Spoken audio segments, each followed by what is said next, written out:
The city of Columbus spent nearly $1 million of your money to make sure workers are actually working. Yeah. 2,500 city trucks have GPS trackers to document speed, routes, and travel times. Well, ABC6 Waste Watch investigator Brooks Jarose is on Waste Watch tonight and set out to check what the system caught and what it didn't. Brooks? Well, that system has been installed in most city trucks for at least 1 year, and we spent months digging through records just like these, and these are actually cases of employees not following the rules. But even with the GPS, we caught workers who appeared to be killing time day after day.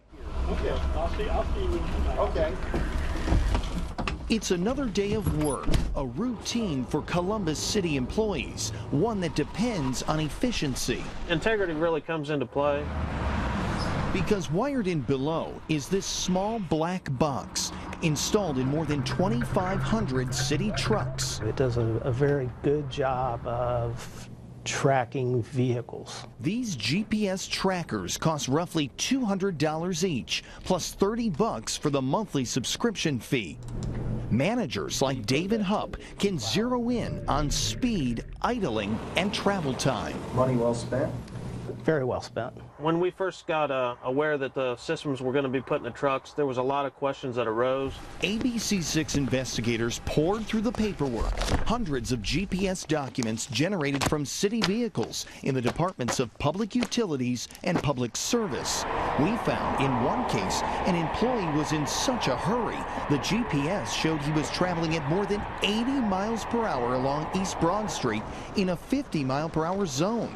In another case, we uncovered documents showing in a 35 zone, a driver was caught speeding along Smoky Row Road, going 60+ miles per hour.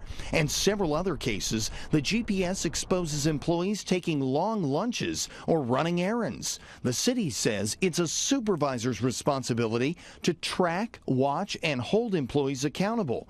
All workers, according to these case files, were either counseled or suspended. As long as you're doing the right thing no matter what, all the time, you shouldn't have anything to worry about. Chris Thornton knows taking out the trash means having safety and efficiency top of mind.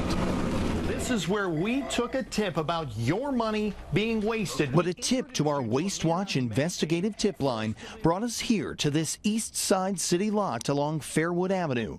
ABC6 investigators discovered some workers have found an apparent workaround.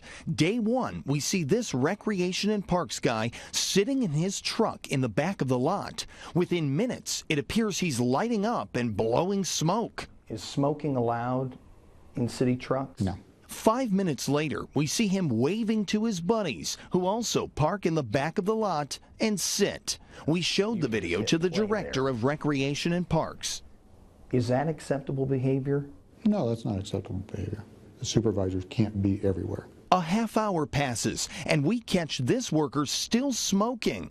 It looks like these guys are still goofing off. After nearly an hour, both trucks take off back to the garage. I'm not condoning sitting for an hour in a truck, but I'd want to understand what was going on that day before I say what the issue was. Day two of our investigation, we find the workers actually working, but not for long. They pack up, and we see this guy back in his spot, smoking, sitting, and pouring out his coffee.